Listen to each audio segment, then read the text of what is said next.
दा रायलायदों बेखौ लानानै रायलायदों रायलायनानै माने बेखौ दासिमबो PMBA बडियाव बेखौ माबा खालामनाय जायाखै एप्रुभ खालामनाय जायाखै थेवबाबो माने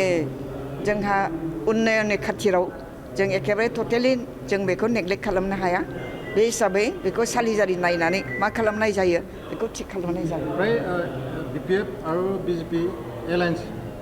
जानायनि लामायाव थांगासिनो दङ। NDA नि पार्टनार जानो थाखाय बे लामायाव थांगासिनो दं जिहेतु माने जोङो देरहाबाय बहुत बुरजा देरहानाय लोगो लोगोनो आंनाव फन फैदों दिल्लीनिफ्राय माने BJP नि गिदिर लिडारानो आंखौ फन खालामहरदों आरोखि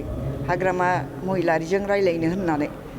बुंदों आरोखि दा बेखायनो हाग्रामा महिलारिनि नाम्बारखौ आं बिथांनो हरनाय जादों आरोखि दा हरनानै बे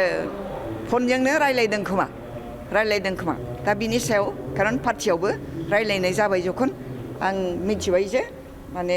दिल्लीनि लिडारानो हाग्रामाजों रायलायनानै NDA नि पार्टनार जानो थाखाय रिकुवेस्ट खालामहरदोंमोन दा बे हिसाबै माने जोंनि PMBA बडिनि सिनियर भेटेरेन लिडारफ्रा बेखौ माने एप्रुभ खालामनाय जादों।